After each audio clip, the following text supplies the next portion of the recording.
आखिर ये शीश महल होता क्या है? क्योंकि आजकल आप देख रहे हैं कि अरविंद केजरीवाल के शीश महल की भी काफी चर्चाएं हो रही हैं। तो इनके बारे में एक सामान्य जानकारी देख लेते हैं। आप सभी जानते हैं कि दिल्ली में विधानसभा के चुनाव हैं और विधानसभा में 70 सीटें हैं। दिल्ली में केंद्र शासित प्रदेश है। राज्यसभा में 3 सीटें, लोकसभा में 7 सीटें आपको देखने को मिलेंगी। अगर आपको भी विधानसभा का चुनाव लड़ना हो तो आपकी उम्र कम से कम 25 साल होनी चाहिए। अधिकतम उम्र की कोई सीमा नहीं रखी गई है। विधायक का चुनाव डायरेक्ट जनता यानी कि मतदाताओं के द्वारा होता है। अगर आपकी उम्र 18 साल हो चुकी है तो वोटर सूची में आपका नाम जुड़ चुका होगा और आप लोग वोट डालने भी जाते होंगे। ये चुनाव करवाता कौन है? इलेक्शन कमीशन ऑफ इंडिया, भारतीय निर्वाचन आयोग एक संवैधानिक संस्था है। संविधान के अनुच्छेद 324 के तहत चुनाव आयोग की स्थापना की बात की गई। 25 जनवरी 1950 में स्थापना हुई थी। 25 जनवरी को आप लोग मतदाता दिवस मनाते हैं। नई दिल्ली में हेडक्वार्टर देखने को मिलेगा। सुकुमार सेन पहले मुख्य चुनाव आयुक्त थे। तो दिल्ली विधानसभा के इन चुनावों में शीश महलों की चर्चा ने इतिहास के पन्नों पर अपने वैभव के कारण इठलाते शीश महलों की रूहली दास्तान को एक बार फिर जीवंत कर दिया है। शीश महल को लेकर फिलहाल आम आदमी पार्टी के नेता अरविंद केजरीवाल का सबसे अधिक पत्थर पड़ रहे हैं, लेकिन इतिहास से वर्तमान तक एक निगाह दौड़ाते हैं इतिहास के पन्ने अचंभित कर देने वाले शीश महलों की वैभवशाली कहानियों से। शीश महलों की इस इबादत को सही पढ़ें तो सबसे चर्चित शीश महल जयपुर के आमेर महल में स्थित है और यही वह शीश महल है जिसके बारे में कभी बिहारी ने दोहा लिखा था। प्रतिबिंब में जय शाही दुती दीप्ति दर्पण धाम और सबू जगू जीवन को कयो काय बिहू मनु काम। इस शीश महल को देखकर लाहौर के किले में भी एक शीश महल तामीर किया गया था। ओरछा का शीश महल हो या फिर पटियाला का, आगरा का शीश महल हो या भोपाल का, ये हमेशा ही राष्ट्रीय और शासक वर्ग के लिए सम्मोहन का विषय रहे हैं। तो ये आम लोगों के हाथों में आए पत्थर की जंग में भी रहे हैं। भारत और महाद्वीप के इतिहास में शीश महल गुलामन से लेकर हाल के वर्षों तक विलासिता और अद्भुत शिल्पकला के प्रतीक रहे हैं। इन महलों का निर्माण आप देखेंगे कि राजाओं और नवाबों की भव्य जीवन शैली को दर्शाने के लिए किया गया था और इनकी दीवारें और छत छोटे छोटे शीशों से सजाई जाती थी जो रोशनी पड़ने पर ऐसे चमकती थी जैसे तारे जमीन पर उतर आए हों। आज दिल्ली के राजनयिक परिदृश्य में शीश महल एक बयानबाजी का प्रतीक बन चुका है, लेकिन इन भव्य ऐतिहासिक निर्मितियों की कहानियां अपने आप में कम रोमांच नहीं है। 2.5 करोड़ कांच के टुकड़ों से दिपाता रन्नी वासी का राष्ट्रीय वैभव। शीश महलों की बात चले और आमेर जयपुर राजस्थान के किले में स्थित शीश महल चर्चा में ना आए तो यह हैरानी की बात है। और आमेर किले का निर्माण राजा मानसिंह ने 16वीं सदी में करवाया था, लेकिन इसके भीतर शीश महल को आधुनिक रूप देने का श्रेय राजा जयसिंह प्रथम को जाता है। प्रसिद्ध फिल्म अभिनेता दिलीप कुमार अभिनीत सुपरहिट ऐतिहासिक फिल्म मुगल आजम में अपने समय की सबसे खूबसूरत और ख्याति प्राप्त अभिनेत्री मधुबाला पर फिल्माया गया मशहूर गीत जब प्यार किया तो डरना क्या कि वह शानदार लोकेशन इसी शीश महल से प्रेरित है। इस गीत में शीश महल की खूबियों को बाखूबी उजागर किया गया है। कई रंगों के शीशे जब रोशनी में जगमगाते हैं तो लगता है कि किसी ने दमकते बेशकीमती रत्नों और आभूषणों की मंजूसा खोल दी है। कहते हैं कि कमाल अमरोही ने इसे देखा तभी उनके दिलों दिमाग में जगमगाता शीश महल खनक उठा था। प्रसिद्ध इतिहासकार गोपीनाथ शर्मा ने राजस्थान का इतिहास में इस किले में बने शीश महल को अतुलनीय बताते हुए मानसिंह की वास्तु शैली शिल्प ज्ञान की बहुत तारीफें की हैं। उन्होंने लिखा है कि शीश महल जनाना महलों के भाग हैं और जो देखने के काबिल हैं। शीश महल में बैल बूटों का काम अनूठा है। भवन की बाहरी भीतरी दीवारों पर फूलों के गुलदस्ते बने हैं और फूलों पर तितलियां बनाई गई हैं। ये मुगल कला की साम्यता बताती है। यह आगरा, दिल्ली और सीकरी की कारीगरी से कम नहीं है। इस शीश महल को राजा जयसिंह ने समृद्ध किया और खासतौर पर शाही दरबार और रानियों के लिए तैयार किया गया और इसकी दीवार पर लगे छोटे शीशे और मीनाकारी का काम इसकी खूबसूरती को 4 चांद लगाते हैं और यह इस तरह बना है कि एक दिए की रोशनी पूरे शीश महल को रोशन कर दे। यह प्रकाश कुशलता और कला का एक अनूठा संगम है। यह शाही कार्यक्रम और संगीत सभाएं आयोजित की जाती थी। सोहराब मोदी और नसीम बानो की 1950 की एक फिल्म शीश महल भी तो बहुत लोकप्रिय हुई है। नसीम बानो प्रसिद्ध फिल्म अभिनेत्री साइना बानो की मां थी। आमेर के शीश महल ने और बहुत से शासकों को अपने यहाँ शीश महल बनाने के लिए प्रेरित किया और राजस्थान के जन इतिहासकार और शिक्षक पत्रकार श्री कृष्ण जुगनू याद करते हैं कि शीश महल की लोकप्रियता उस दौर में अपार थी और राजस्थान के सुदूर इलाके में वियान वियान रे महल मल्हान में कांच भकी मारे यानी सगे संबंधियों की यहाँ अब शीश महल आंखों को चौंधिया चौंधिया रहे हैं। और आपको मुमताज का वह सपना और बादशाह का शीश महल बनवा कर देना। शासक जमहूरियत के जर्द पत्ते नहीं देखते, लेकिन उनकी मोहब्बतों के गम बेशकीमती होते। इसी का एक अनूठा उदाहरण लाहौर पाकिस्तान का शीश महल है। यह शीश महल पूरी तरह आमेर के शीश महल से प्रभावित है। मुगल सम्राट शाहजहां ने इसे 1631-32 में एक खास वजह से बनवाया था। यह रानियों के लिए एक निजी कक्ष था और जिसे उत्कृष्ट मीनाकारी और नक्काशी से सजाया गया और इसका कुछ हिस्सा महाराजा रणजीत सिंह ने बाद में बनवाया। और कहा जाता है कि इस महल के शीशों को इटली से मंगवाया गया था। मुगल दरबार में विदेशी व्यापार और शाही विलासिता की गहरी रुचि के एक स्मारक के रूप में भी शीश महल है और इसे इस तरह सजाया गया था कि रात के सीन रोशनी के झरने की तरह फूट पड़ता था। इसका उपयोग शाही बैठकों और अतरंग सभाओं के लिए किया जाता था। इसके निर्माण की कहानी बहुत दिलचस्प है। कई जगहों पर इसका जिक्र है कि किसी रात मुमताज महल ने सपना देखा कि वह आसमान में सितारों को छूते हुए तैर रही है। यह मानो कोई आकाश नहीं, एक शीश महल हो। क्या शीश महल हो? मुमताज ने जागते ही ये बात अपने प्रेमी बादशाह को बताई और तो तत्काल ऐसे ही शीश महल की तामीर का हुक्म हुआ और बहुत शीश महल देखे गए इसमें।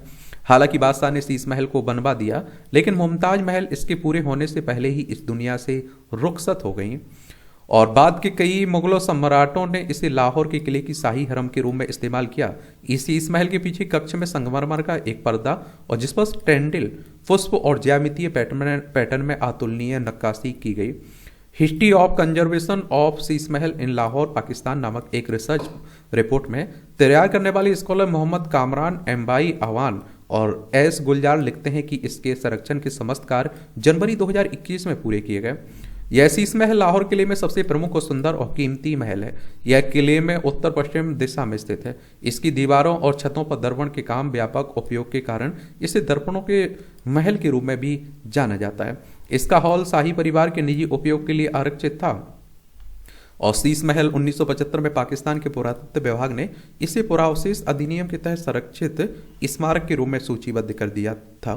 शीश महल अद्वितीय महलों में एक है जिसमें खूबसूरती से जड़े हुए पत्थर के काम, कांच के मोज़ेक का काम और प्लास्टर की नक्काशी है। बारीक नक्काशीदार संगमरमर की जाली का उपयोग उद्घाटन में किया गया और फर्श को सफेद संगमरमर से पक्का किया गया है। एक बहुत पुराने ICS नाना लाल चमनलाल मेहता ने 1933 में लिखी अपनी पुस्तक भारतीय चित्रकला में बताया कि महाराजा रणजीत सिंह ने भी लाहौर के किले में स्थित शीश महल में सुंदर भित्ति चित्र बनवाए थे। इनमें सावन के झूले के चित्र और बसंत का रमणीय आलेखन आपितिम है। आज से ठीक 100 साल पहले 1923-24 में प्रसिद्ध पत्रिका माधुरी के अगस्त 1923 जनवरी 1924 के अंक में संतराम BA का एक लेख लाहौर के विषय में छपा हुआ है, जिसमें वे लिखते हैं कि शीश महल का कुछ अंश शाहजहां ने और कुछ अंश औरंगजेब ने बनवाया और इस शीश महल से रावी का प्रवाह चांदी की रेखा की तरह दिखता है। भोपाल का शीश महल। भोपाल के नवाबों ने इस महल का निर्माण 1855 के आसपास किया। यह महिलाओं के लिए बनाया गया था और इसका निर्माण अपनी इतनी कुशलता से किया गया कि बाहरी शोर शराबा अंदर तक नहीं पहुंचता था। इसे ठंडी और शांति देने वाली जगह के रूप में डिजाइन किया गया। शाही परिवार की गोपनीय सभाओं के लिए उपयोग होता है। मोतीलाल भार्गव ने अपनी पुस्तक नाना साहब में कमालुद्दीन हैदर की पुस्तक कैसरुत वारीक का हवाला देते हुए लिखते हैं कि 27 जुलाई 1558 को लखनऊ पर अंग्रेजों का अधिकार हो गया तो नाना साहब ने बेगम हजरत महल को पत्र लिखा कि क्या आपके नगर में प्रवेश करें। इस पर बेगम हजरत महल ने तत्काल उनके स्वागत में 200 घुड़सवार, 2 हाथी जिनमें चांदी के हौदे लगे थे, 2 ऊंट सवार और बहुत से लोग भेजे। नाना आए तो उन्हें शीश महल में ठहराया गया और उनके लिए इसे पूरी तरह सजाया गया। नाना को 11 तोपों की सलामी भी दी गई। हालांकि प्रसिद्ध साहित्यकार नाथुराम प्रेमी के संबंध में छपे एक ग्रंथ में शिव सहाय चतुर्वेदी लिखते हैं कि सागर से 41 मील दूर खुरई में एक ऐतिहासिक शीश महल चर्चित रहा है जिसे हिंदू और मुस्लिम शासकों ने मिलकर बनवाया था। आगरे का शीश महल। आगरे के किले में स्थित शीश महल शाहजहां ने रानियों के स्नान गृह के रूप में बनवाया था और इसमें शीशों का ऐसा संयोजन किया गया था कि पानी की बूंदें भी प्रकाश से झिलमिला उठती। इस महल के इन शीशों पर उत्तीर्ण फूल और पत्तियां मुगल कालीन कला के उत्कृष्ट नमूने हैं। इसके निर्माण का साल 1631 और 1640 है। इसे रानियों की आरामगाह और ठंडे माहौल के लिए डिजाइन किया गया। डीग के सुरम्य उद्यानों के बीच शीश महल। राजस्थान की डीग का शीश महल भरतपुर में भी इतिहास के पन्नों पर अपनी आभा बिखेरता है। भरतपुर के राजा सूरजमल ने इसे 1730 में के आसपास आप देखते हैं कि बनवाया था। इसे खासतौर पर गर्मियों में ठंडी हवा के लिए डिजाइन किया गया था। और डीग के शीश महल में झील और फव्वारों का एक ऐसा संयोजन था कि यहाँ रुकने वाले शाही मेहमान इसे स्वर्ग का टुकड़ा कहते थे। फव्वारे और झीलों के साथ शीश महल का निर्माण एक अद्भुत दृश्य प्रदान करता है। इसे एक शाही रिट्रीट के रूप में इस्तेमाल किया जाता है। और पटियाला का शीश महल। पंजाब में पटियाला का शीश महल भी खूब चर्चा में रहा। महाराजा नरेंद्र सिंह ने इस महल का निर्माण 1847 में शुरू करवाया था और यही 1862 में पूरा हुआ था। और यह महाराजा का ग्रीष्मकालीन निवास था। इस शीश महल में भारतीय यूरोपीय शिल्पकला का अनूठा मिश्रण था। इसके फव्वारे और झीलें इसे अद्वितीय बनाती हैं। ओरछा का शीश महल। ओरछा के राजा वीर सिंह ने इसे 1618 में बनवाया। इसे एक गेस्ट हाउस के रूप में उपयोग किया जाता था। कहा जाता है कि ओरछा के शीश महल में रात को जलाए गए दीपकों की रोशनी दूर से एक स्वर्णिम महल का भ्रम देती थी। इसकी भव्यता और चमक इसे आकर्षण का केंद्र बनाती थी। मेहरानगढ़ का शीश महल। यह महल रानियों के निजी आवास के लिए बनाया गया था और इसे महाराजा अजीत सिंह ने बनवाया था। इसे इस तरह डिजाइन किया गया कि गर्मियों में ठंडक और सर्दियों में गर्मी बनी रहे। इसे मुख्यतः रानियों के निजी आवास और पूजा स्थल के रूप में बनाया गया था। शीशों का काम इस कक्ष को भव्य और धार्मिक रूप से पवित्र बनाता था।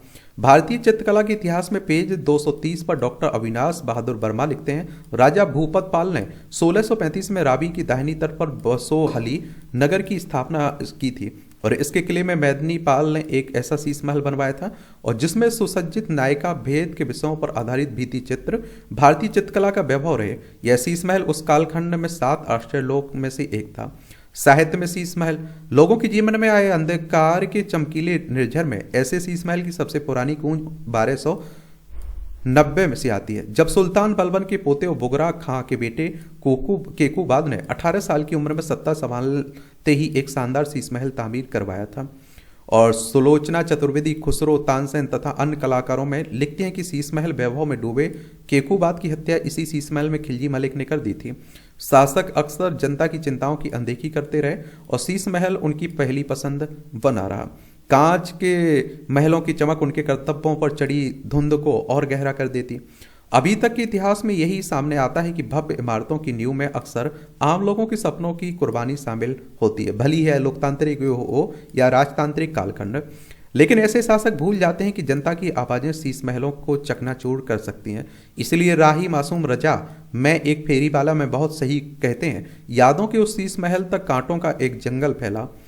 और शीश महलों की यह कहानी यही नहीं रुकती। आसफुद्दौला के बाद उनके बेटे नवाब वजीर अली को लखनऊ की गद्दी पर बिठाया गया तो वह अपने पिता के बने शीश महल में रहने लगा। यह शीश महल नवाब आसफुद्दौला ने अपनी पहली पत्नी शमसुन्निसा के लिए बनवाया था और वे इसमें भी 7 पर्दों में रहती थी। कुछ जगहों पर यह भी दावा दिखता है कि लखनऊ की खास जुबान इसी शीश महल में सबसे पहले तैयार हुई थी और यहीं से यह जबान वाखूबी पली और पनपी। लेकिन शीश महल तो नहीं, भाषा का वह अंदाज जरूर है जो दिल्ली के चुनाव में प्रयुक्त बदमाजा भाषा को शीशा दिखाती है। सत्ता की असली विरासत भव्यता में नहीं बल्कि लोगों के जीवन में सुधार लाने में है। इसलिए शीश महल की चर्चाएं देव की नंदन खत्री के उपन्यास भूतनाथ से शुरू होती है। बेचतुर सेन शास्त्री की धरती और आसमान विजय तेंदुलकर के नाटकों स्वामी रामतीर्थ के व्याख्यानों में भी दिखती है और ब्रिज के मंदिरों में भी, जैन मंदिरों में भी अमिताभ घोष की सी ओ पोपीज सहित साहित्य की विभिन्न गाथाओं से होती हुई राजस्थानी महिलाओं के घाघरों की झालरों पर नन्हे नन्हे शीशों के रूप में लहराती है। और कल्पसूत्र हो या फिर महावीर स्वामी के जन्म की गाथा शीश महल भव्यता की रात की आखिरी जंजीर की तरह है, लेकिन मौजूदा राजनीति में इस्तेमाल हो रहा है। क्या राजनीति में खूब इसमें इस्तेमाल हो रहा है और खूब शीश महल की चर्चाएं भी हो रही हैं। तो यही कहानी है शीश महल की।